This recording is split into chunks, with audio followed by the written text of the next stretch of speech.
let's get it, yo. Shirts and skins and we back again. The best coverage in college sports, we come to win. With Brandon, Mark, and Matt, no one go hard as that. Share it with your folks and they'll learn where it all be at. It's just three of the guys, childhood friends that be setting the vibe. With a few hot takes, jokes, and predictions. Love the Boise State, we now welcome you to listen. Shirts and skins, let's go. Ladies and gentlemen, boys and girls, this is the Shirts and Skins podcast. I'm Matt Lamb. Mark Moss is here today. Yes, sir. And we've got a special guest joining us. Excited to be here. Jake Jensen is here. Jake Jensen is a friend of the show, longtime listener. Yeah, first time, long time. Day one. Day one. You better say day one. Got it. That's right. You've been here since day one? Oh yeah. Oh wow. Oh, yeah. Okay. Remember way back. All right. If you're watching us on YouTube, don't forget to subscribe. That's important because we're going to be giving away some money. Yes. Let's go. That's coming later in the show. Possibly. Somebody, we don't know yet because last episode. That's right. That's right. I failed. We were giving away $100. Yep. If Mark could name how many? 7? 7. I was 6 for 7. 6 for 7 Yep. on naming celebrities or famous people. Patrick Cantley. Couldn't Yeah. get Patrick Yep. Cantley. Didn't know it. So we were offering $100. It went up to $200 now. Okay. So we have a challenge for Jake later in the show. If you're a subscriber, you'll be in the mix to possibly win $200. And if he gets it, If he gets it right. if he wins it, or if he does it correctly, then the $200 goes out. then we'll today. give it away. And if not, then it goes to 300. Is that right? Is that how It'll we're go doing to this? 300. Okay. Yeah, we're just adding another So I'm 100. not sure we're not what doubling. I'm rooting for. We're not doubling. No, Yeah. we're not that. We're not. Yeah. We got some comments. Somebody said we should just take the money Okay. and get a billboard on I-84 for JD to come on the show. Good call. He would ignore it, I think. I tagged him this week. With something. I can't even remember what it was about. It wasn't derogatory. It wasn't negative. It was, what was it about? Any response? No, zero response. Zero response. He Nothing. will respond So, to much less than He's that. on the topic list today. We'll get to JD We've later. given him multiple opportunities to come to discuss this or anything at all. He's not here, so it's gonna be defenseless. Yeah, it's gonna be he's not here, and we're going to talk Yep, about him. yep. Sorry, JD. Yep. Come on, JD. The guy that ran into you, Tin Roof Tacos. That's me. This guy here said, "Thank you for all you do. Like, come on the pod." That's You the did. return. You said right? you asked him to get on the pod. No. I just okay. said, "Hey, thanks for all you do." Tin Roof Tacos. He's there with this kid. It was sweet, but Yeah. pull through. All right. Let's go. All right. Good deal. We have another comment I want to get to. This is from YouTube. We read all your comments, by the way. We love them. So We try to interact with them. we try to too, and interact. some of them get going. I usually do pretty good for a day or two, and then like most people, it's like you're on to the next thing after a few days. But Yeah. no, they're fun. It makes it fun. we talked about the significance of the AP poll early in the season. Yes. How significant or insignificant it is. Sure. Kip Bouton? B-O-U-T-O-N. Okay. This is not Kip from Napoleon Dynamite. Dang it. Dang. He did not eat all the chips. He says, oof, guys. First off, Kip, don't start the comment out with oof. That's Come on. I mean, the tingle thanks goes for commenting. way down when I see the oof. You're like, this is Does gonna be anybody bad. talk this way it's gonna be bad. in real life? No. Mark, do you ever say oof to people? I've never said oof. Yeah. Ever. Maybe we're too old for that. But Kip says the AP poll is also about the resumes of rosters too. You can have a pretty good idea about the top 20 teams based on the star talent and roster retention. Sure, it's a projection. Ooh, I just clicked off of it. Into the upcoming season. But it's not baseless. USF beat a Billy Napier Florida team, and you're upset they're not top 10. They're good, but not beat Miami good, which we found out is true. He was right. They're about to walk into a buzzsaw, and your feelings will center better after next week on this. Mark, your response. No, Or Jake, too. Yeah, I don't have any problem with his comment. I have zero problem with that. I mean, that said, I don't like it. It just goes back to what is the AP poll. And in my opinion, I would prefer that a poll is based on I understand he's saying, yes, it is based on things such as what happened last year and their star recruiting rankings, whatever. I would just prefer that it's based on what actually happens on the field. I don't care how good they might be in week 6 or 10 or 12, or they might win this. But if you're the best team in the world and you haven't played anybody, I don't know. I think that all the voters have a different idea on what that is too. It's no big deal, and obviously he was correct. I mean, USF got pounded pretty good. I mean, that said, they had 3 really tough games right in a row. No one else has played that schedule yet either. And interestingly enough, the new AP poll came out today. Guess who's not in the AP top 25? USF, right? Yep. They're 2-1. And now, granted, I think it's a good question. How good's Florida? Probably not great. How good's Boise State? We don't know. So I don't know. I mean, I'm not. Ultimately, by the end of the year, it does shake out. But I don't like it. I just don't like the name brands get so much, and the small guys are always having to scrap their way up. I mean, look at what happened this week in the AP poll. Notre Dame, they're 0-2, and yes, I understand they lost to 2 really good teams. I just, on principle, I have a hard time saying, yep, you're in the top 25. They are number 24. Right? They're number 24. Won a game yet, and ultimately, do they go 10-2? Maybe. And are they in the top 25 by the end of the year or in a couple weeks again? Sure, but you're 0-2. How are you in the top 25? I don't. Again, what is it? And then you make. Do they have the top 25 talent? Yeah, sure. Yeah, but then you make the argument. Who are you going to put in there? Well, right. I don't know. I didn't go down the list necessarily, but it's because you've also got. I mean, maybe they have 2 wins, but who have they beaten? Right. True. So yeah, you could look on the flip side of that for sure, and I'm sure people are, as I'm saying. But I think the point we're trying to make is just there are too many unknowns this early in the season. Yeah. That these numbers really don't carry a ton of weight, and that's when things start to shake out later in the year. Well, the thing that gets me is that they'll say like, oh, well, they, so and so beat, like, let's say South Florida down the road. South Florida beat South Florida beat Florida, like when they were ranked. And it's like, but what were they ranked on? What was the basis of? So true. They ended up being 3-9. They weren't good. They weren't good when they were ranked either. You know what I mean? So that's the thing, that it does matter.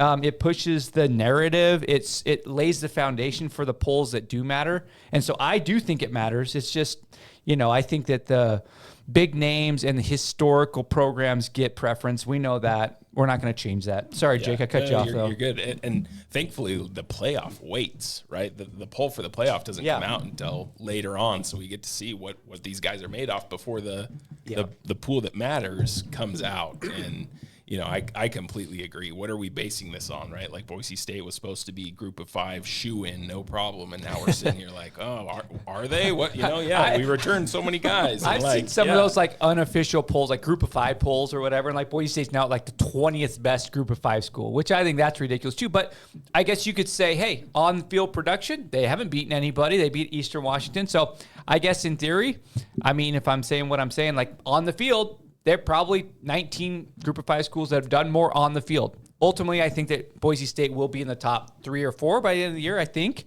But right now, they haven't done anything. So, yeah.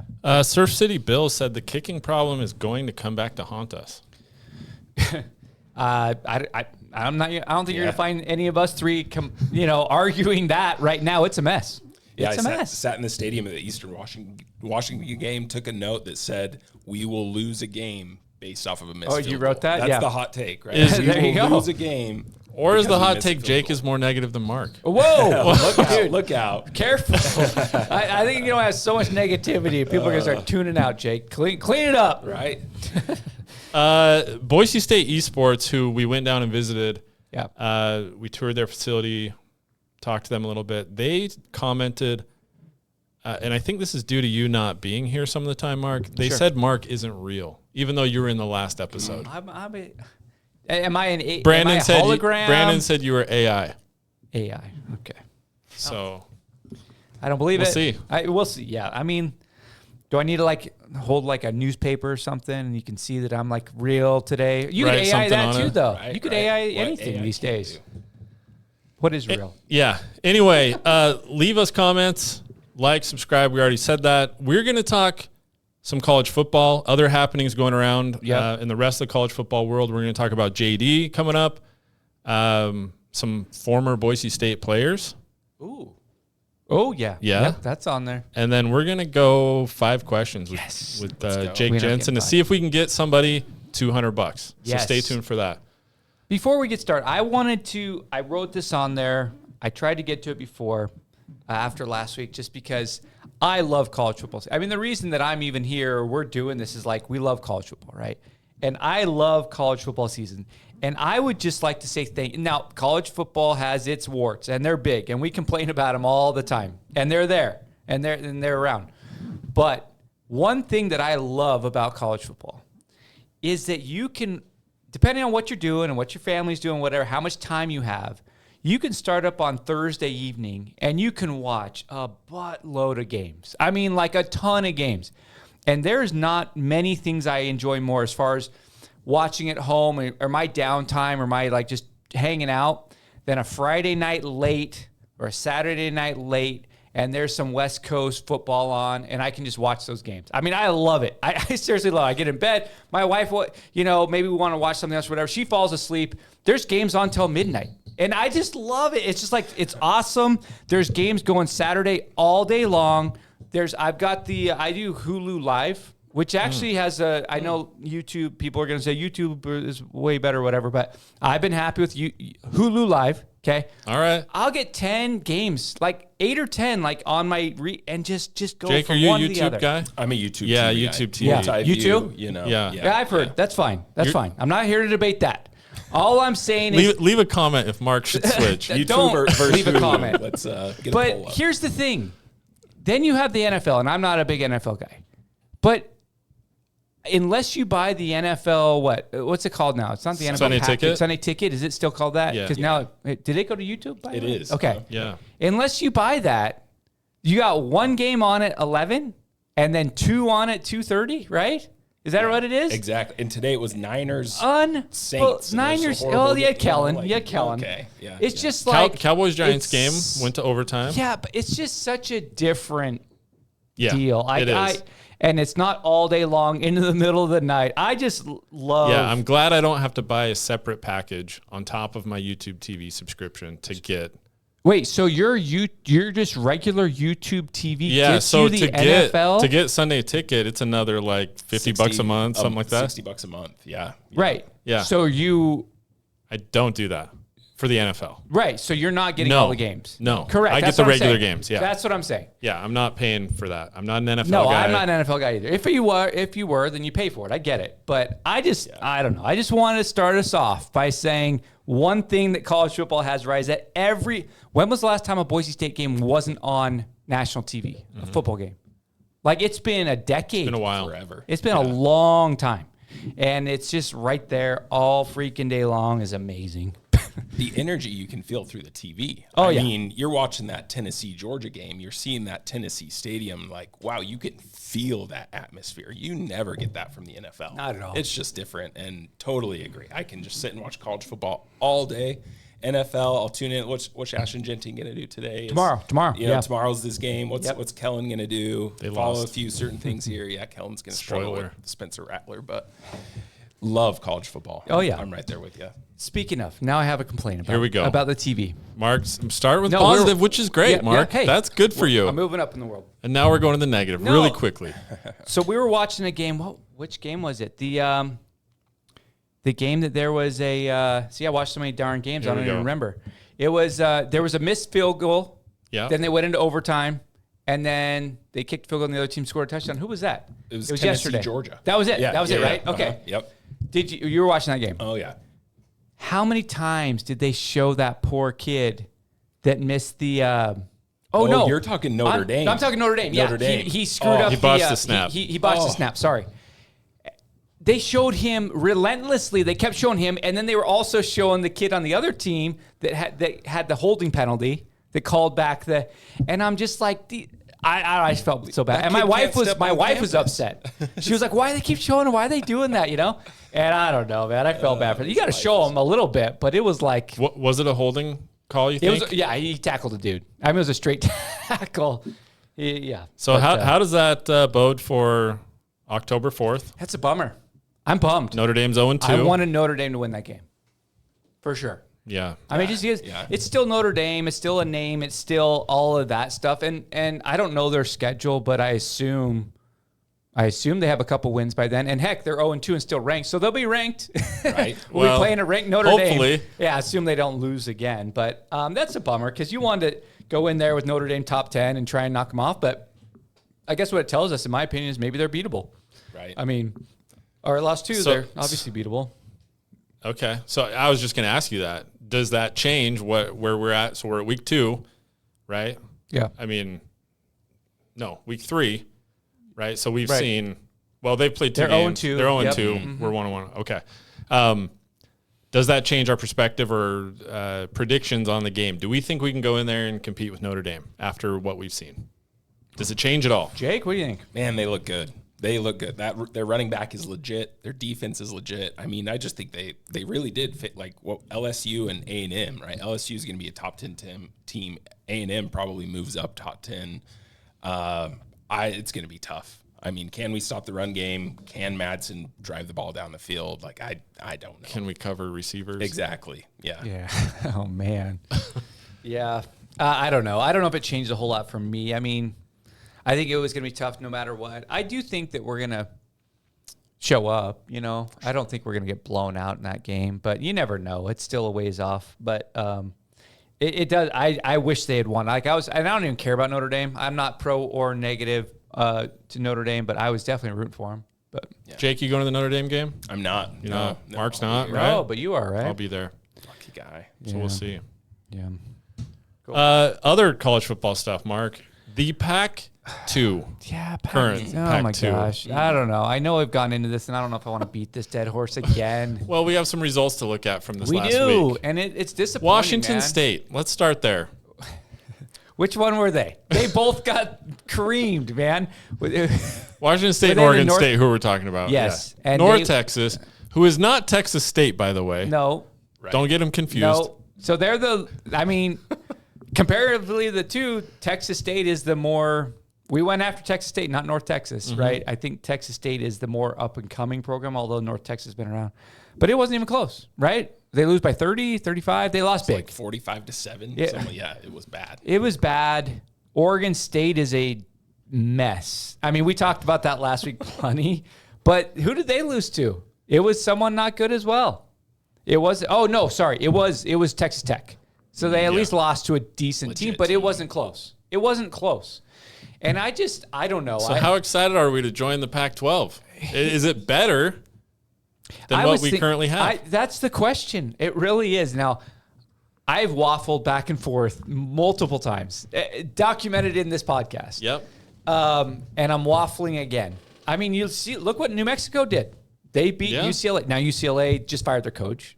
They're not good. It was a mess from the press conference. Right. Yeah. Deshaun Foster, come on, dude. Yeah. That From day they should have pulled him From aside day one. after the press conference and been like, "This isn't working. you You're haven't never played gonna a see single the field. game. You're done. We're not doing this." I remember that press conference. It was so bad. It was so bad. Google or YouTube that or whatever if you don't know what we're talking about. But that was bad. I don't know, man. I do not know.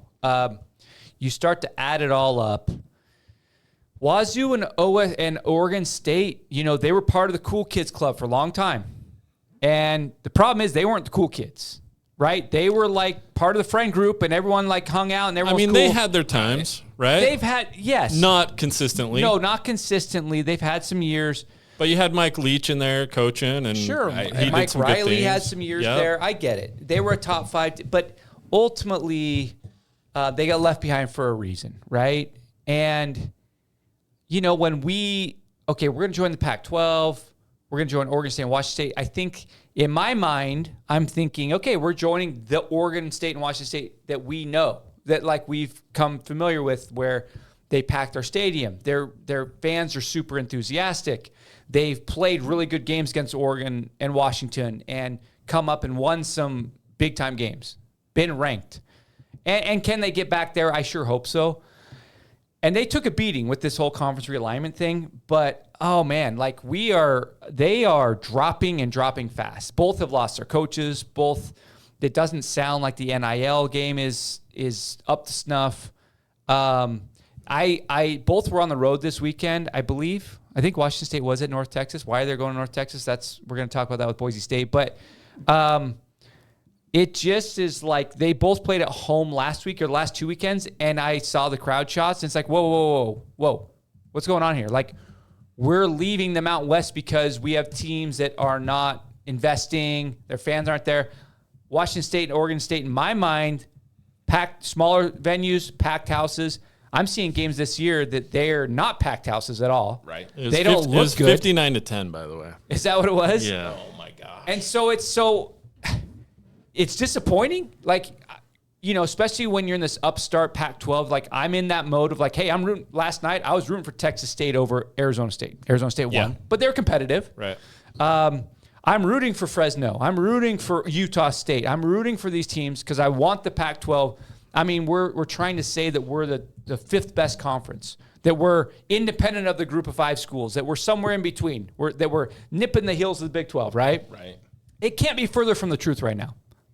The on-field product is a mess. Fresno, not great. San Diego State's a complete mess, and I've never have understood that. Utah State looks good. Yeah. Thank you. Texas State looks okay. I'm not worried about us. Washington State, Oregon State, it's just disappointing. And then you see, okay, we're leaving New Mexico, rightfully so. They showed up. Right. UNLV 3-0. They beat, again, UCLA, but they're 3-0. It's just, how much money are we having to pay again? Like, we don't know yet exactly, but I don't know. I mean, ultimately, yes. Am I happy we're not going to Wyoming and we're not going to Albuquerque? I don't mind Reno. It's a close drive if people want to go there. They have had success. You get the right coach down there. I think they could. So that one, I don't mind Reno.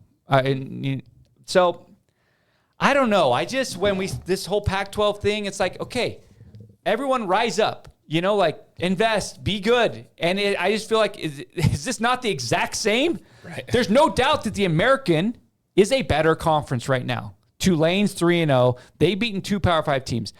We should talk about that too. Like the American I remember talking about this a year or two ago. They do a great job of scheduling Power 4 teams that they can beat. Right. Like Tulane's beating Duke and Northwestern and things that's like, hey, and the reality on nationally, Power 4 equals Power 4 equals Power 4, which is so stupid and dumb and ridiculous and not true.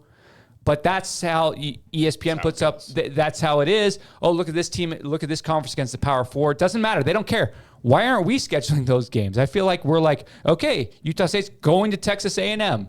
Boise State's going to Oregon. Like, we need to start scheduling some of these like winnable Power 4 games. Scheduling. Yep. Is this segue, Mark? Are we there yet? I don't know. I need a break. Right. But I don't know. It's disappointing. It's disappointing because I am excited to go to the Pac-12, Gonzaga for basketball, and just like my perception was like Oregon State, Washington State of a couple years ago, and they have just taken such a beating that they are mid-level Mountain West. If they're mid-level Mountain West. And even last year, they played a bunch of Mountain West schools and got beat up. I mean, they didn't lose every game, but they were middle of the road.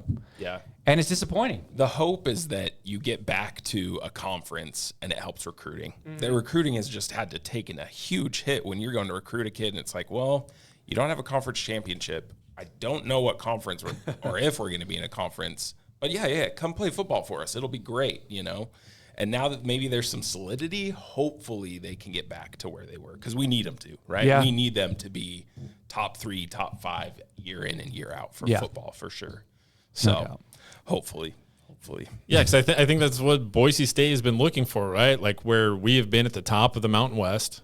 And it's like we need to elevate the competition. But when you look at, okay, who are we adding? Does it elevate the competition? I don't know. Or are we just trading? Right? Are we just kind of swapping for things like out? $30 million. Yeah. We're paying. I think that's big too. Like, how much are we going to be paying and how much actually are we going to be Any chance of former Pac-12 members coming back? No, I just don't see that at all. You don't think UCLA is Did you see that someone joked like, hey, UCLA's looking to get invited or, something about the Big Sky inviting UCLA, and they're like, no, thanks, we'll pass, or something like on Twitter. like the Big Sky official Twitter handle. What did Said, I see? No, I thanks. think UCLA's running a 6-year, $200 million sports deficit It's horrible. right now. I mean, Yeah. right? Cal's got to be in that same book where they can't afford all this travel. You know, Stanford has the deep pockets. Maybe they come back. Cal They all have won, one shot, Stanford but won, yes. right? Stanford won? They did. Yeah. Who'd they beat? Boston College. Yeah, they I beat think. Oh, Boston really? College. Good for them. Yeah. So. Yeah, I just don't see it. I don't see it. I mean, I think they all have deep pockets as far as the school goes, right? It's just like, do you want to tap into that or not? And they're not, speaking of investment, they're not. I mean, UCLA, that was a joke. I mean, New Mexico, we'll see how good New Mexico ends up being. I mean, sounds like Coach Eck is pretty legit. I know that Johnny really likes him, and he did wonders with Loves Idaho. him. Yeah. Not just likes him. No, he loves him. Adores him. No, he does. He does. And so maybe New Mexico's, and Utah State. I think that, speaking of Utah State, I think that Mendenhall hire was just spot on. I mean, they couldn't have done any better than Mendenhall. Yeah, and it wasn't, like you could say, well, New Mexico, they lost him, right? But Eck has picked it up, and so it wasn't like a total fall off. So no, not at all. that was a value add Sure. overall for the Mountain West. Yeah. So I don't know. I don't know what's going on with UCLA. I mean, they've been bad for a while. And there was, I think it was Nathan Carroll said something about, Boise State fans, be prepared to hear Spencer Donaldson to UCLA for the rest of the season. And No way. I don't know, man. He's a California guy. They would be smart to get someone. But why would he? Why would you go to UCLA, man? Chip Kelly literally left because Yeah. of the lack of investment and whatever. It's like, unless they were... It's a dead end. It's a dead end unless they have like a new president and a new athletic director and they say, this is what we're going to do. This is what we're putting in our NIL fund. I mean, that's what they're going to need to do to get a good coach. Or they get Troy Aikman back. Oh. He's not coming out of the booth for that job. No way, man. He's the quarterback there, I know, Josh Rosen, maybe, get him. Maybe going. Rosen. Oh. Maybe Rosen. I don't know. I don't know where we're going with that, but it's just... Yeah, they're not coming back. Oh, yeah, they're not coming back. No. I mean, we are what we are, I don't know who we're going to add. Speaking of, that kind of went off the, they got to add someone else, right? Yeah. Or they don't have to, technically. Interim. But, you're going seven league games. Interesting. Can we speak about those 7 league games or 7? Yeah. So scheduling, Mark. Okay. We hinted at this. So Jeremiah Dickey was on Bronco Studios. I think they knew that we were going to come with this, so he had some preemptive firepower. So go ahead. It's coming.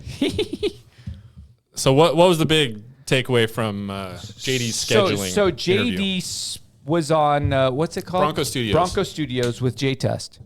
And he basically, I listened to it. What did I get out of it? The biggest news is that, yes, they're working on the Idaho game. Yeah. We're going to be playing that game in at some point in the within future. next 10 years. He was pretty candid. I mean, he was candid about the scheduling situation, that it's really tough. I mean, he said this all before, that it's very difficult. It's tougher than people think. And I don't doubt that. I don't doubt that at all. He said, without throwing anyone under the bus, he was like, we've inherited this situation. We have to schedule out a lot of years. The only reason he's talking about that on Bronco Studios is they must have heard the same feedback from that we were saying, that we were hearing, just like, why are we doing it this way? Why are we scheduling this way? Why are we going across the country multiple years in a row to play our first game? And I think that he's hearing that from alumni maybe, or donors or something. So he kind of was out there saying, hey, we're doing our best. It's very difficult. We're going to have some news in the near future about scheduling. Is basically the gist I got. Did I miss anything from that? I don't think so. Okay. No. So last week I kind of teased it a little bit, and you teased, and Brandon just jumped right in. Yeah, you weren't ready for it, but over. Hold it up, Mark. You got notes. Wow. Double-sided or just 2 single-sided? Single-sided grid paper though. All right. Large font. Large font, readable. Legible by me.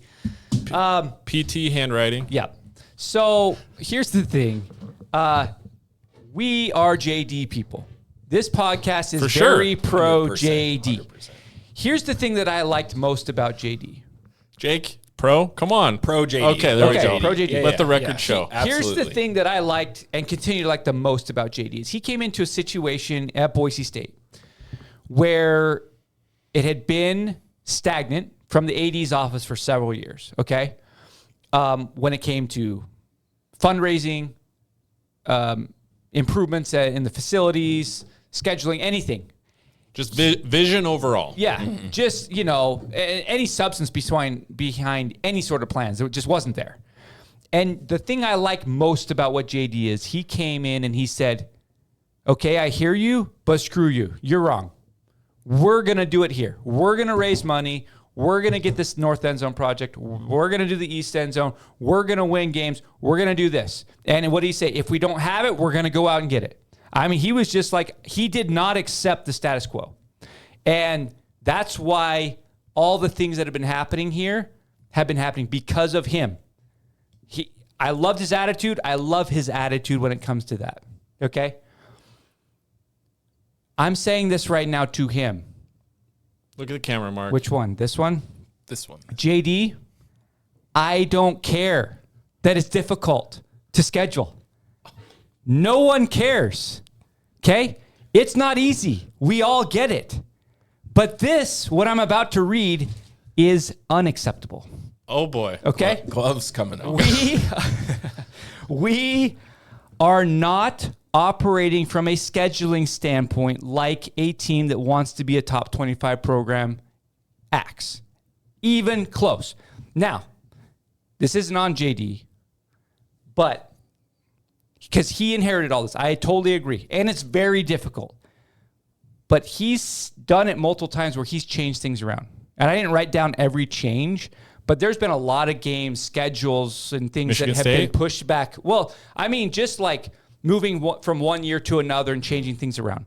So to say that we're handcuffed and we're screwed and we can't make a change is not accurate. JD, 2 to 3 years ago, you remember, I think it was right around when we started this, he was like, I don't like scheduling. Do you remember that? And we talked about it? Yeah, we did. We talked about it with Prater. Yeah. And like that it he was- like said it like Yeah. on their radio show. Like, Yeah. and then he kind of admitted like, I have someone else doing it. I don't like it. I need to take it over. I need to be more involved. Do you remember that? Yeah. I tried to find that quote. I looked at it on ChatGPT. I couldn't find it because I had a sports talk. But anyways, I went through and here is what has been done in our scheduling since he got the job. Okay. These are pros and cons or adds and subtractions that he has done under his leadership. 2021 Michigan home and home series canceled. Michigan State, right? Michigan State. Michigan State. Thank you. In replace of that, he did get money, and I think he said that it ultimately ends up being almost like $3 million by doing it the way he did, but he canceled the home and home with Michigan State. We took that UW game that we just got drubbed in the year that they got to the championship. But you got to think it wasn't just JD saying, hey, we want to cancel, right? So I don't know on that one specifically. I think that they were. I think it was a money move at that point. I think he got in here and was like, "Hey, we are in debt. What has been going on?" He did that really Let's quick. get some money. Right. Yeah. So Okay. I get it. Okay. I'm just taking the list. All right.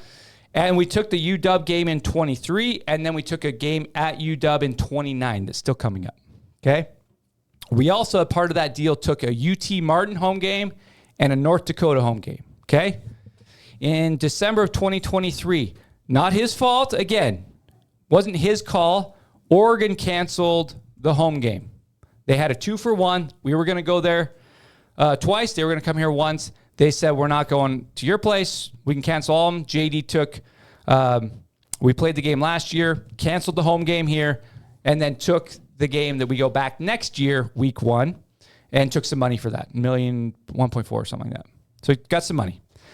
He did, this is a positive for him, canceled the home and home with East Carolina. Good call. Pirates. There's no reason we should be playing that. Apsey or someone set that up. He canceled that. He did add a Because home. they don't have Chris Johnson anymore. Chris Johnson is no longer there. He's not. Okay. He was solid, though. He was solid. He tore us he up did. in the Hawaii The Bowl. Hawaii Bowl. Yeah, never forget. He did add a home and home with App State. That's, I think, solid. I'm fine with that. Then he went the FCS route and added a South Dakota game. that is still coming up. He did this. This one's a head scratcher. He added a home and home with, who knows the mascot to Western Michigan? The Mustangs? Close. The Broncos, right? Broncos. Yeah. The Broncos of Western Michigan. I was thinking the Chippewas, but that's Central. That's Michigan? Central Michigan. That's a solid home and home. Yeah, I remember that announcement. I don't Broncos think. and Broncos. Yeah, I'm joking. It's not a solid home and home. There's no we don't recruit Michigan, let alone wherever Western Michigan is. Like, why would you add that game? I understand you want to play a group of 5 schools.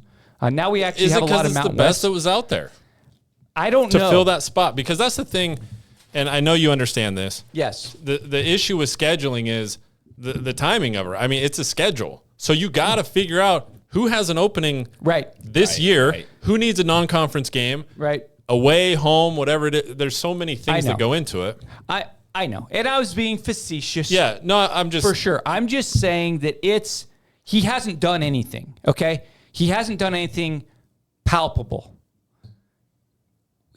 I think he understands now. I don't think he understood when he got here. Having a home game against a Power 4 team is huge for Boise State. For our fans, for the blue-collar mentality, like, they're coming to our place. That is such a huge thing. I understand it's hard to do. I understand none of them want to do it. I get it. But just like he talked to the boosters, and just like he's doing what he's doing on the other front of his AD responsibilities, he needs to make it happen. Like a 2-for-1. Again. Who do you want, Mark? I'll take anyone. Who? So he kept the Cincinnati and Houston games, who are now Power 4.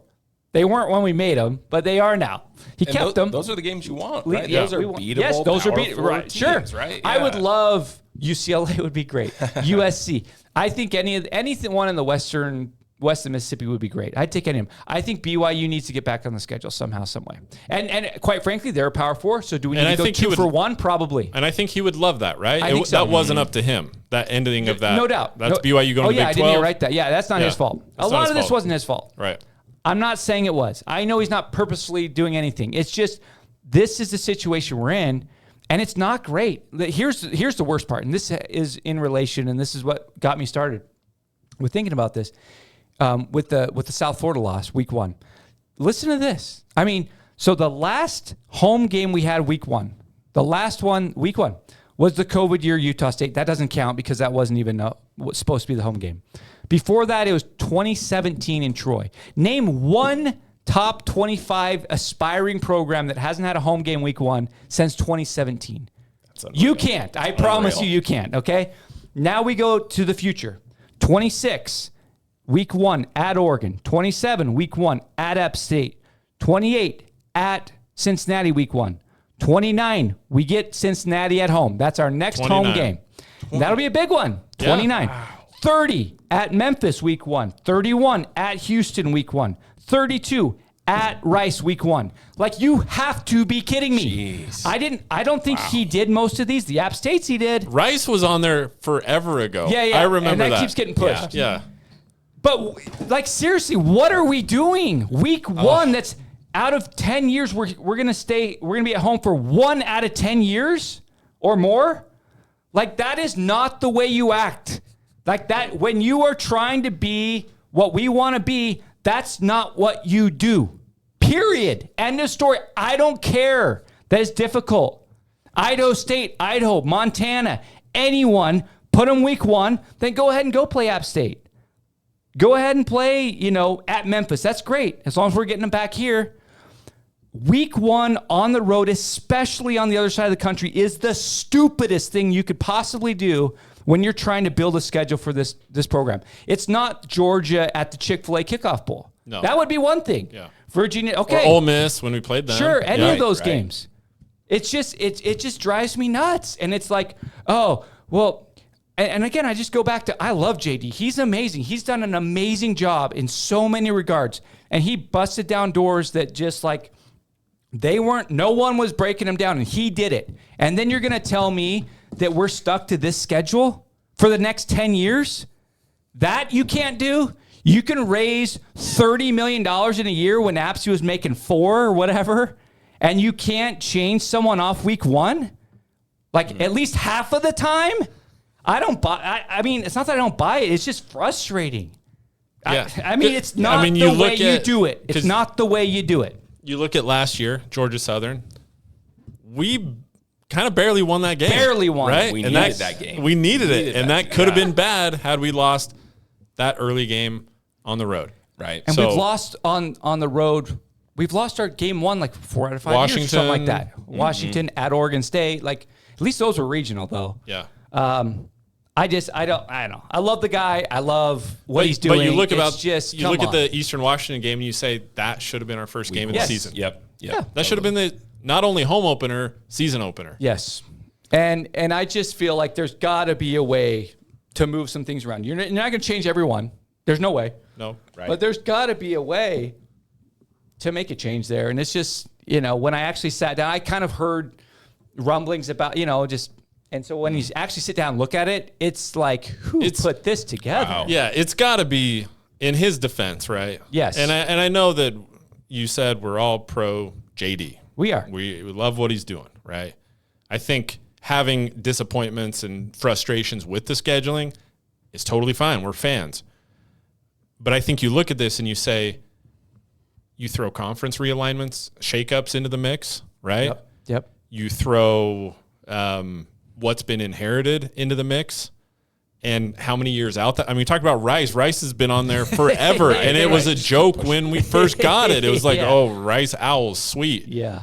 And there's only so many slots, right? There's only so many things you can move around. And to move those, they've got to work out with, there's multiple so many schools. Dominoes or stars that have to align. Yeah. And I know you're not saying that JD's just sitting around not doing anything, but to have that frustration, it's a real thing. And I'm with you. I think I was at the Eastern Washington game, and it was like, this is what it should have been. This should have been our home opener. We were able to iron out some kinks. Yep. We weren't perfect, but it got our guys loose, got them a little more confident.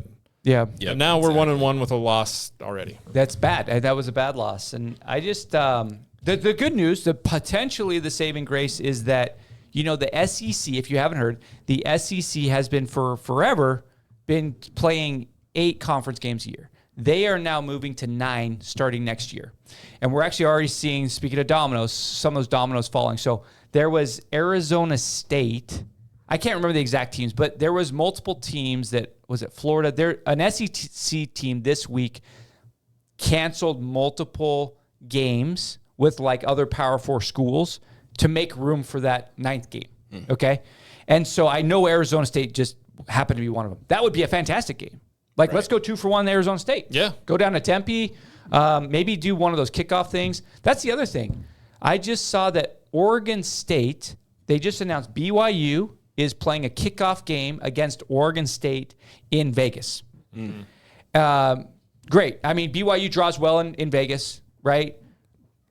You cannot tell me that Oregon State is more attractive regionally or nationally than Boise State. No. Yeah. So why weren't we, you know what I mean? Like, and that's just one example. These games are going to be happening. Yeah. We need to be on those lists. We need to be having those conversations. Not saying that he hasn't been. It's just we haven't seen it. I mean, I've got the list of what he's done. It hasn't been anything. So it just needs to happen. Now, sounds like he was kind of hinting in that interview. It sounded like he had, they're working on things and they were going to be announcing things. And I am, by the way, excited about playing Idaho. I know there's other people that really don't like that. Well, how do you feel on that, Jake? I like it. You like it, okay. We brought Jake on, and he's just been sitting over there going, Yeah, So, Jake, here's your chance to talk. Finally. Go for it. So I love it. I looked at scheduling in kind of a different light of like, let's go back and look at what have we done in the past that set us up well for success based on scheduling, right? And so you look back at like 2005, right? And that was kind of Zabransky's like tough mental struggle year, right? So 2006, Georgia. Who do we open up against? Sacramento State at home game. And Zabransky can kind of like get right. And I think we win 35-0 or 45-7. It was a big game like that. He was able to figure it out like, oh, hey, we can do this. And then you look at, they go on, win the Fiesta Bowl. You look at 2008, Kellen Moore's first year.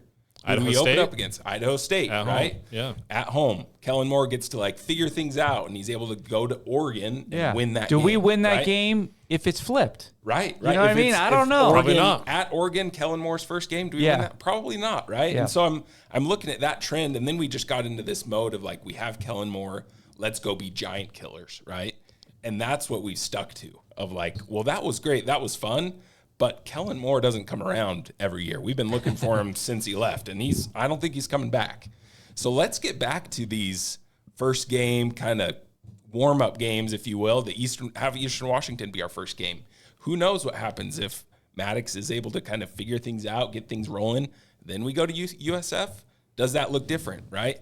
And you think of for the program, what's better for the program? To have a week one loss and get paid maybe because we go somewhere? Or is it better if we win, get going, get a college football playoff invite, all those kind of things? Like, that's much better for the program. So set us up for success for the program, right? Like, we don't need these giant killer games anymore. That's it's not like what we're after. We had that little number 25 next to our name for one game. Right. And then how long until it comes back? Yeah, I mean, if we beat Notre Dame, Maybe. if unless they like totally tank out. Yeah. If we were to beat Notre Dame, so then we would be 3-1. So you're saying we win, we beat Win App State and Air Force. Yeah, so then we're 3-1. So we'd be 4-1 with a win over Notre Dame. That would probably do it, is my Probably guess. yeah. What's App State's record? Are they 2-0? They just won. I think I don't know. I know they have at least a loss. Okay. But App State's a decent name. I'm okay with that. And to your point, I'm actually okay with the occasional bye game, like a big time opener. I just think those are cool, and you get a lot of publicity for those types of things. The issue that I'm having is that a lot of these aren't necessarily that. They're home and homes on the other side of the country against teams that we certainly could lose to, but don't get a lot of credit if we beat them. Like South Florida, if we would have beat them, it would have been like, oh, Boise State beat South Florida, whatever. Right? Yeah. So that's my issue. App State's 2-1 2-1 with convincing wins over Charlotte, Okay. Lindenwood, Oh, and then they lost to Southern Miss. Southern Miss. Okay.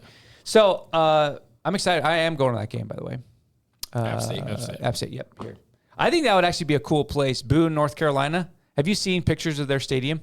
It looks awesome. Yeah. Like in the forest. Yeah, almost yeah, like, yeah. right? Yeah. They do a good job with their marketing of their school, but so it looks like a really pretty area. I think it's in the rolling kind of hills of North Carolina and probably near the Appalachia area. But their stadium's kind of compact, smaller, but nice. I think they've kind of upgraded some things lately. That would be a fun one to go to. I don't know how you get there and whatever. That's next year. That's in 27. That's in 2 years. We go back there. But anyways, we'll see. I kind of had, again, I don't know. Let's see what comes out. JD kind of hinted that some things are about to be announced. I'm interested to see what that is. I don't have a problem playing FCS games. I think I agree with him really on everything he said. I mean, I think that I would love to play Idaho and Idaho State. I don't mind playing the Portland State and the Eastern Washington. It's kind of the Big Sky schools. Sac State would be fine. UT Davis, whatever. I don't understand and he made some of these. Like, I don't understand the North Dakotas, the South Dakotas. What? Why? I mean, in any way. Maybe because they're available. I don't know. Yeah, Right. We needed a spot. They were the ones to fill it. I don't. Like, Yeah, I guess. But that just seems. We also have a game at Marshall in 27. I think they played here a while ago, right? Yeah. So that's probably the second the return game on that one. But this South Dakota, like, if we play, UC Davis, at least at least it's regional. At least There's There's connections something there. to that. There's some connections. Tim Plow. I just, I don't get, and the what, anyways, we don't need to keep picking apart, but excited for that Western Michigan game in 29 though. Yeah. Let's go. Rice Owls. Here we come. Here we go, baby. I mean, that game at least maybe recruiting in Texas. I don't know. Texas, I said Michigan. No, I know, but Rice. Oh, I'm just Rice, saying yes, for that yes, one in yes. Texas. They're in Houston, yeah. We talked a little bit about Maddox Madsen getting warmed up, you said. So talking about quarterbacks, Maddox Madsen played alongside Taylen Green.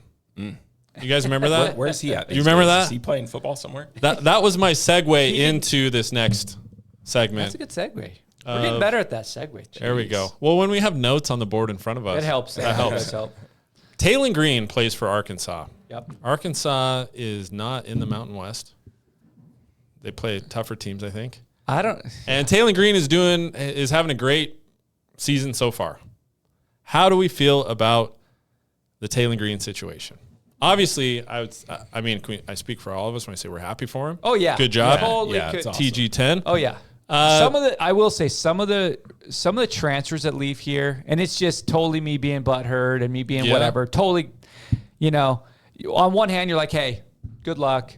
On the other hand, there is a part of you, at least for me, there's a part of me that's just like, it's like you're getting dumped by your girlfriend for someone that's cooler, better, whatever. And part of you is like, I hope that doesn't go well. I'll be honest. But with Taylen, I have zero feeling of that. I really do. Yeah.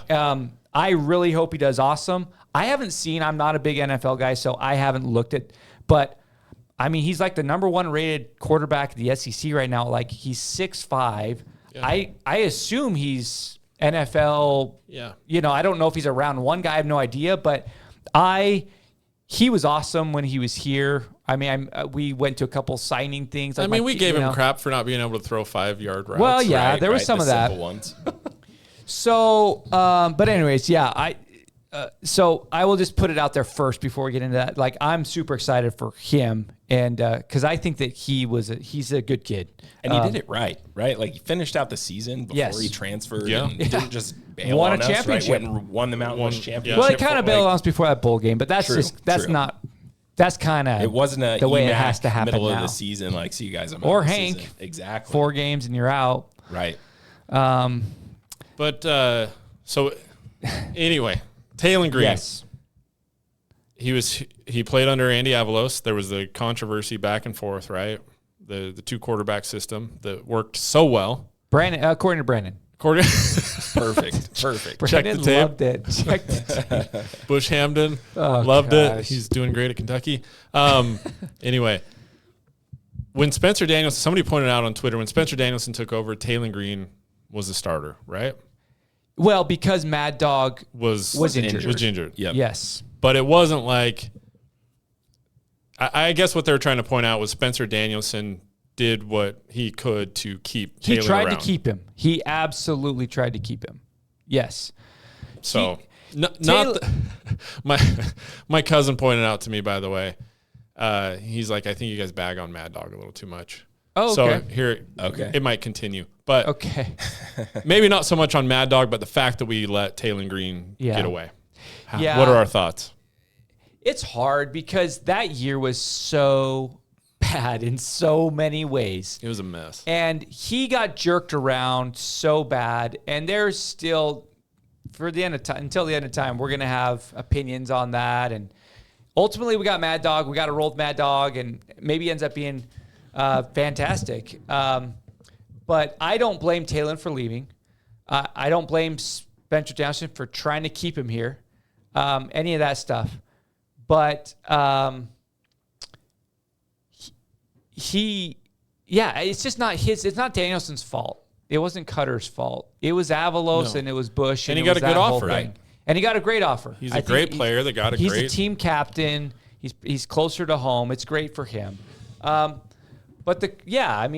I think until he finishes out and see how he does, and until Mad Dog finishes out, there's always going to be that comparison. Yeah. They're completely different players. Madsen was great last year for what we needed. Game management is kind of the phrase. But, I mean, we saw Taylen in the last, when Mad Dog got hurt and he played in that the championship game against UNLV. He looked like amazing, like he does here. And like he's been looking at Arkansas now. So I don't know. I mean, we can't go back. He is such a dynamic, fun player to watch. Right. So Jay Tuss tweeted this out.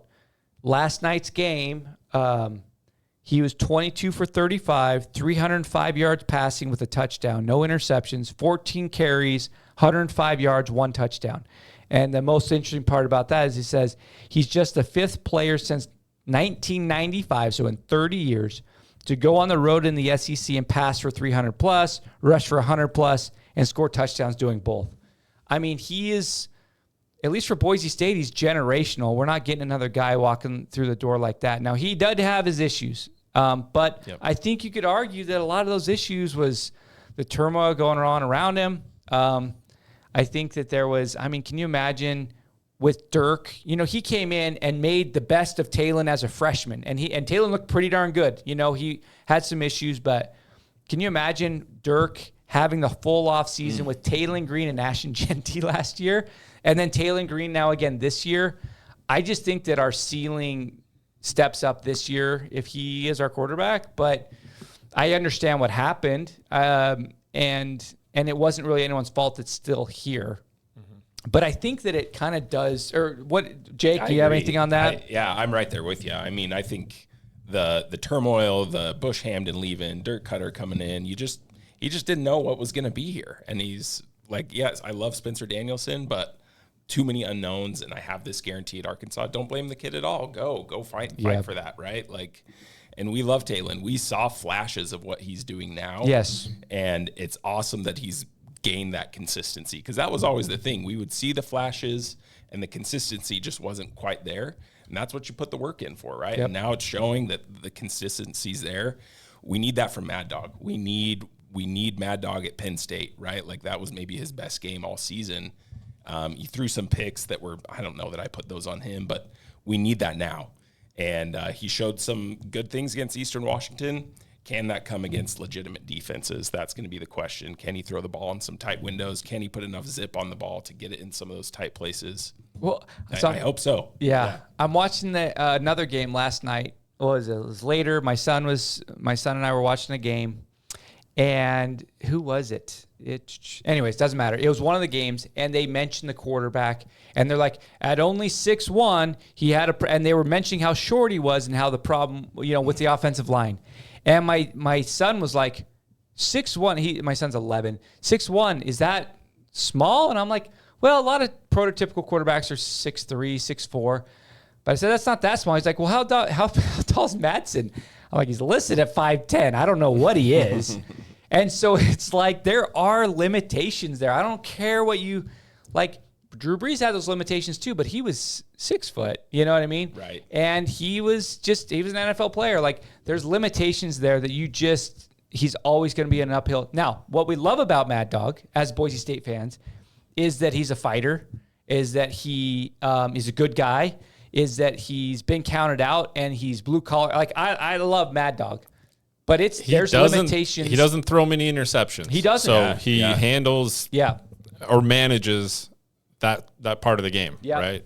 Yeah. Where a lot of the complaints are he doesn't throw the deep ball. But he doesn't throw But the it's picks also, either. you could throw the deep ball, but it's also risky. So, right. Yeah.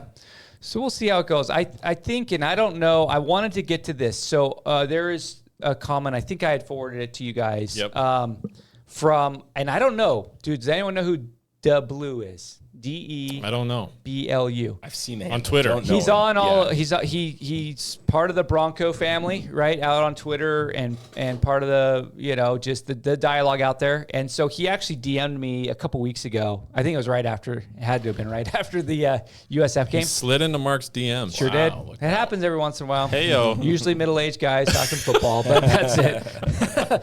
But and I thought he brought up a good point. We've kind of dabbled around the edges, but this was his DM. He says, can you guys discuss this in your podcast sometime? It may ruffle feathers, but to me, it's an elephant in the room with this program. We haven't had elite quarterback play in this program since Rippon. The program's inability to recruit or develop quarterbacks is startling to me. Thanks in advance.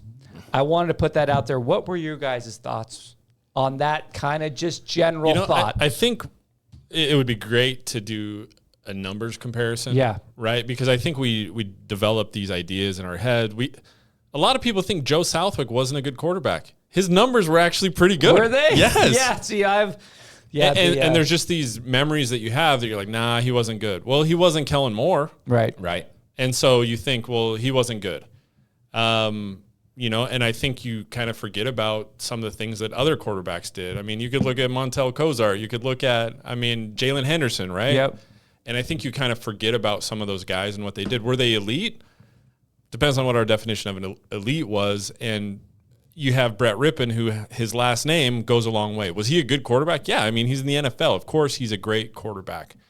And he was here 4 years. That's the thing, right? 4 years goes a long way. Some of these guys, you only got 2 years, a year and a half, whatever it was. Yeah. So I think that's a tricky part of it.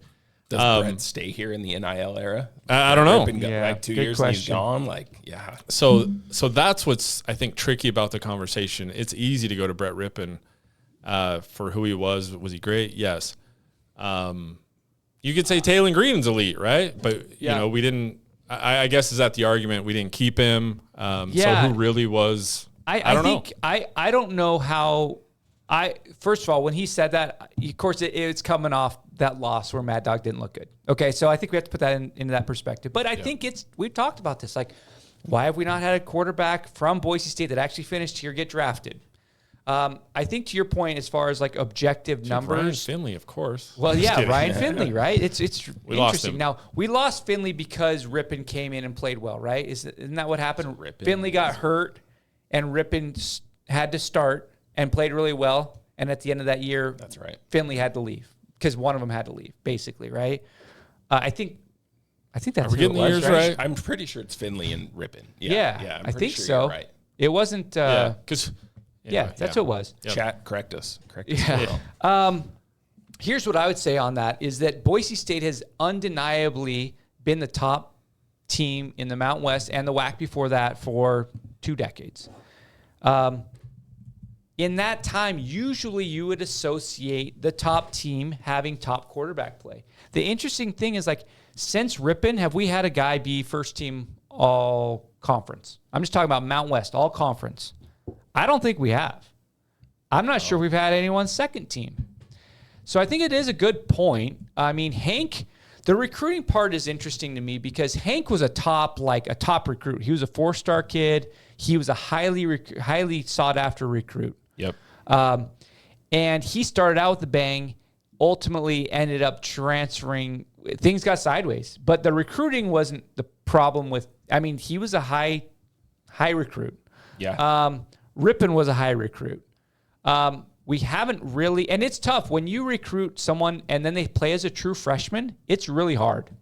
It's hard to recruit top guys after that at a place like Boise State. What do you got, Matt?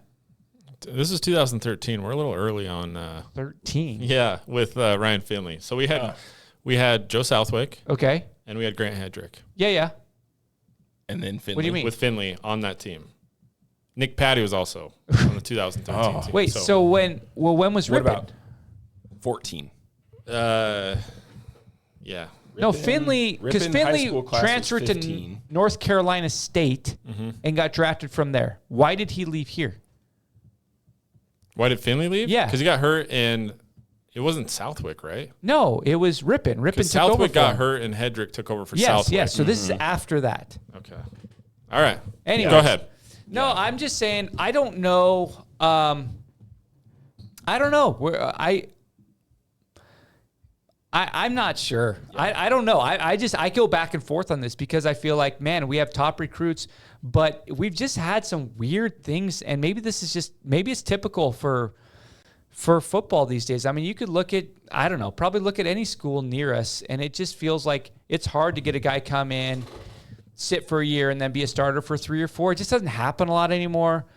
There was a lot of promise with Hank. I mean, I remember that when we went down and beat Florida State his first game, and it was Hurricane like, Hank, right? Dude, Hurricane Hank, man, he threw for 400 yards. Like, we thought the next 4 years, this is kind of before transfer portal stuff, we were made. We had He's the next Rippon, and he was just like up and down, and Jalen Henderson, and so we were supplementing some of this stuff. Even Cozart was with Rippon, right? Yep. So it's just, I don't know. I mean, I think I would say the recruiting's been okay with that position. I would just say for several years they're having a new offensive coordinator, and that was what killed Hank. A new offensive coordinator every season for like 6 years in a row. Yeah. And I just think that was really hard, not only for the quarterbacks playing. I mean, even TG10. I mean, even Taylen Green had multiple coordinators as well, right? He went through the whole thing with Hank, and then Tim Plow, and then Dirk Cutter, and Did he have Bush? Yeah, he had Bush. He had 3. So I think if you ask me what's the problem, I don't think it's recruiting. I think it's that you've had a changing offense coordinator / quarterback coach every year, like 9 out of 10. Right. And there's just no consistency at that position. It's incredible that we've been able to stay as good as we are without a consistency at that position. But if you ask me, that's been the biggest issue. So the good news about that is that we have Potter, and we'll see how he goes. Now, he's not the quarterback coach, but offensive coordinator, there's nothing he could do. He's fresh. He's new. Yep. He's not getting recruited away. He's from Boise. He's married with young kids. Like, he's not leaving anytime real soon. Yeah. Now, if he does, he's much more likely to leave because it didn't go well and he gets demoted than I'm saying within the next 2 to 3 years. So that's good. Then you have guys like, who's the quarterback coach right now? It's Zach Hill. Yeah. He came back here maybe because it was his only option. I mean, he didn't have a lot of options in like college football because of what happened at Arizona State. Right. But I think he likes it here. So I think there might be some consistency there. Now, Zach Hill might be like, hey, I want to be a play caller again. I want to be an OC again. Looks like our current one is going to be here for a while, so I need to go somewhere else. I am a little worried about that because Nate Potter, do you really want to be going through quarterback coaches every year too? I mean, but that's the issue. We need to fix that issue is the consistency. And even Cutter being here and then back and then here and then back. Consistency at that position, OC / quarterback coach, is the number one reason we've had issues at quarterback in my position. Yep, and I think you'd point to those over saying, like, pointing at Mad Dog's deficiencies, right? Like, I think we're in a good spot to have Mad Dog as our quarterback. Are there things that he does wrong? Sure. Is he not tall enough? Well, yeah, we'd like him to be a little bit taller. Sure. But he brings a heck of a lot of good to the team, obviously. Right? Yeah. Right. So, but I think what Mark described is the situation that's been here has made it difficult for quarterbacks to grow and develop. It's just tough. How do you? That's it. Yeah. You can't overstate what you said about recruiting. I mean, you recruit, right? These coordinators go out and recruit a quarterback to probably fit their style of offense. Sure. And so then the new coordinator comes in. It's like, well, am I going to change my offense to fit this quarterback, or is the quarterback going to have to fit to my offense? And then you just run through that over and over and over. And how do we recover from that, right? So hopefully we have some of these recruits coming in. We see a few 3-star guys coming in. Who knows what stars mean, right? We had a 5-star. Where's he at, right? Yeah. But at least they know Coach Potter's offense, and they're going to try to go and find the guy to fit that offense. Yep. And if we can make that happen, hopefully we can get back to those days. Kellen Moore will never happen again. That probably never happens again. Right. Hopefully we've moved past that as a fan base. I think we have. But we get questions like this, and it's like, are we still hanging on to the Kellen Moore days? Are we still reaching for that? Like, I mean, Chris grew up in the Kellen Moore. Yeah, he did. And just to finish up before we move on to the next thing, I know that, like I said, bringing up the Taylen Green thing, he's just so fun to watch that it does, like, and you hate to, like, compare it because I'm super excited about Madsen. That first week was tough, but, like, just he is what you want in a Boise State football player as far as, like, the toughness and, just like, so I'm really looking forward to, I think I said it last week with the Devon Banks, right? Like, I'm looking forward to him. Maybe I'm getting older, I'm getting softer, but, like, I'm really looking forward to Madsen, like, having a great year. Now, we got to remember, he was the Mountain West Offensive Player of the Year preseason. Okay? So, he's getting some accolades there. Let's see if he can live up to it. He's only a junior. Yeah. We got to remember that. He's only a junior. He's got 10 more games this year, plus, anything after the regular season, plus a whole nother year.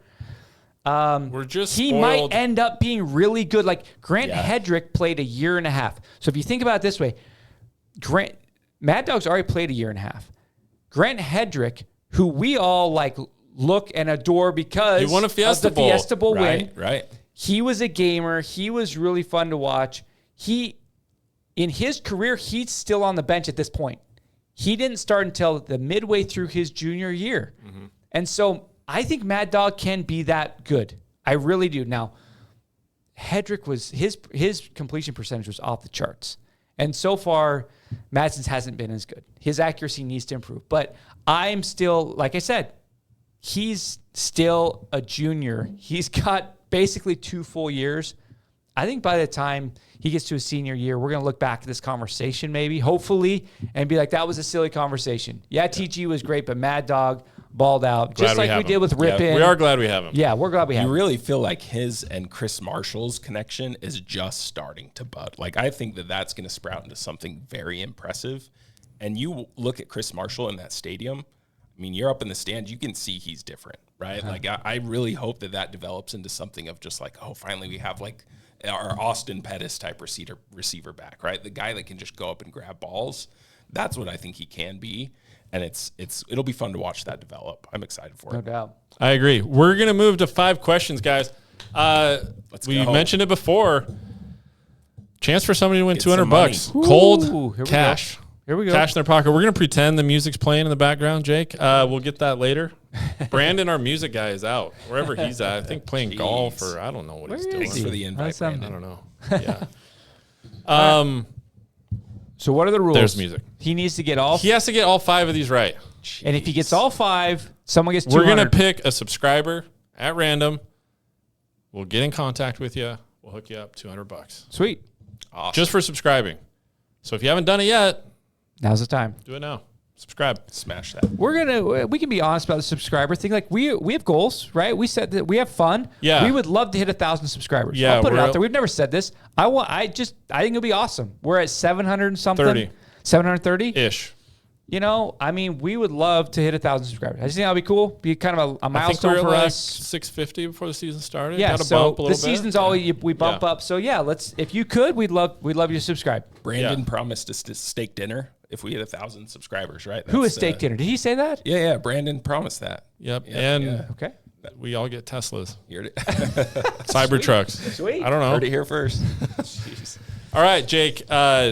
It's always tough for me to figure out the degree of difficulty on these questions. I don't know. I mean, we know Jake. I don't know a ton about you, Jake. So Let the fun begin. let the fun begin.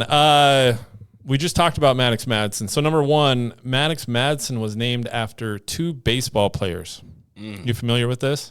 Did you read this article? Yes. Yeah. So the first one is first name, Maddox. You know that Greg baseball Maddox. player? Greg Yep, Maddox. Who's the second? This is his middle name. Ooh. I think his middle name is Jeter. So, which means he'd be named after. Derek Jeter. That's correct. All right. Oh, 1 for 1, go. baby. Jake does his homework. this is gonna get creepy. Maddox is like, who's this guy? That's my middle name. Jeez. Are you a basketball guy, Jake? You Yeah. follow Yeah, basketball? I don't know how old you are.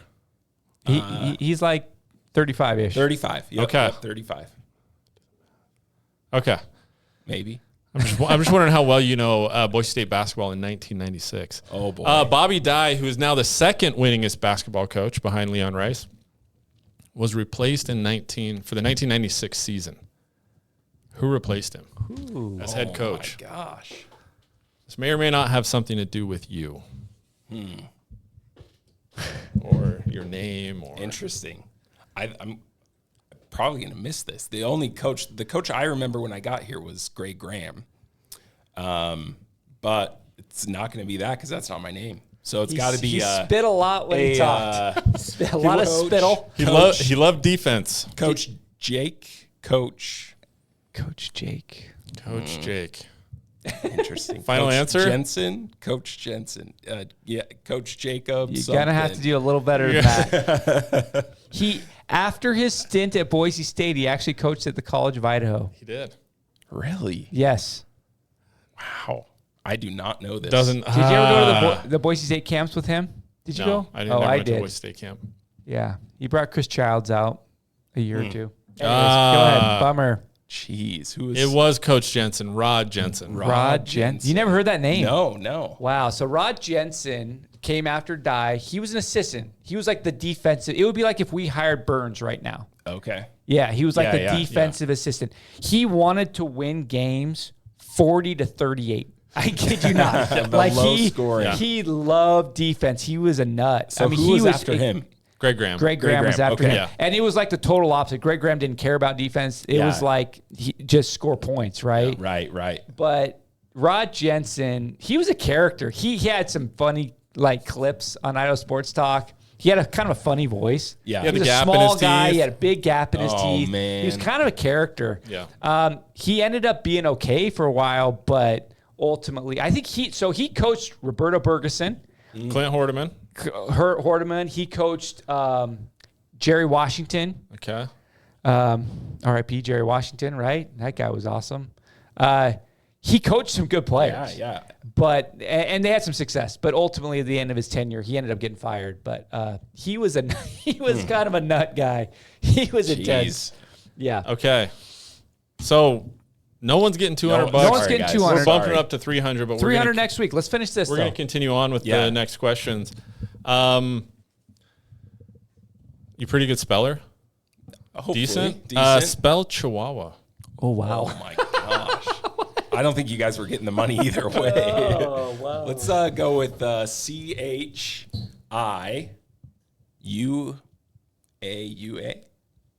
You There's left an out the H in H's. there. You Oh, left there's out some two H's. H's. UHHUA. CHIHUA. So it's HUA repeated. I wouldn't. We can't accept that. We can't accept that. Jeez. We're 1 for 3. Look out, guys. There's a Looking at couple- What is the lowest? What's the? I don't think anyone's done the offer. I think Okay. one is. We've had a Safe. one. Okay, I so think you're- so. Okay. Good. Maybe not. This is about me.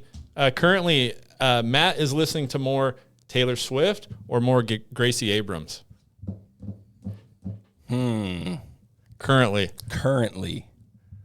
Currently, I'm going to go Gracie Abrams. that's correct. Yeah. Let's go. Yeah. Let's go. Got it. The new album's not out yet, so you're waiting for that for Taylor. I to don't. come back. Oh, for her for new album. Taylor, yeah.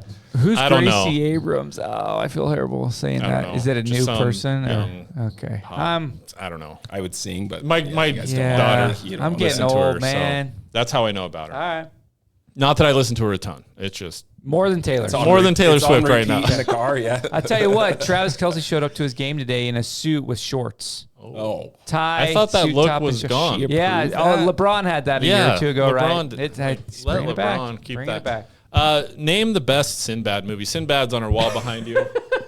The best Sinbad movie. Oh, there is a right answer. There is a right answer. There's a right answer. this is gonna age me Sinbad. Show me Sinbad. Oh, boy. right above Mark's head. Above JD's head. Where's JD? JD's here. There we go, right there. Sinbad.